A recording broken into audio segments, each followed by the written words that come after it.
जय महाराष्ट्र भाऊ. तर भाऊ लय जण मला विचारतं बरं का, तू काय करतो काय नाही करीत, भुशी ते करतोय. आता मस्त बायकी ऊस लावलाय वावरामध्ये नाही का, शेतामध्ये ऊस पण कामरा एवढा झालाय.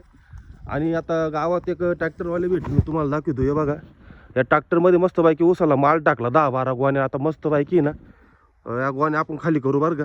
पण गरीबांना मदत केली म्हणले, आपल्या पण कोणीतरी मदतीला येतं नाही का भावांनी. आणि यांचं ट्रॅक्टर गावात भेटले होते, तुम्ही बघू शकता.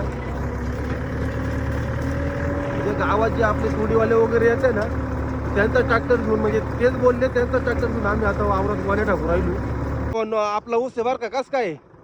आणि याच ऊसाला अशा गोण्या टाकायच्या म्हणून ट्रॅक्टर आणला होता. आता गोण्या तर आणून टाकल्या बरं का, कारण लय लांब होतं म्हणून ट्रॅक्टर बोलावलं होतं. आता मस्त पैकी दुपारचं यायचं आणि माल टाकून द्यायचा नाही का. जाऊद्यावर तर व्हिडिओ आवडला असेल तर लाईक करून टाका, लगेच शेअर करा बरं. भावांनो, आपण 4-5 म्हणजे 10-12 दिवसापूर्वी एक व्हिडिओ केली होती नाही का, गरीब लोकांना मदत, पाणी वगैरे. पण आज पण आम्हाला गरज होती नाही का, म्हणजे ट्रॅक्टरमध्ये वावरामध्ये गोण्या न्यायच्या होत्या लांब होत्या. पण कर्माव माझा एवढा विश्वास आहे, कर्माव खरंच विश्वास ठेवा. मी मदत केली होती पण मला आज तेच लोक धावून आले होते. सो कर्माव विश्वास ठेवा भावांनो, चांगले कर्म ठेवा.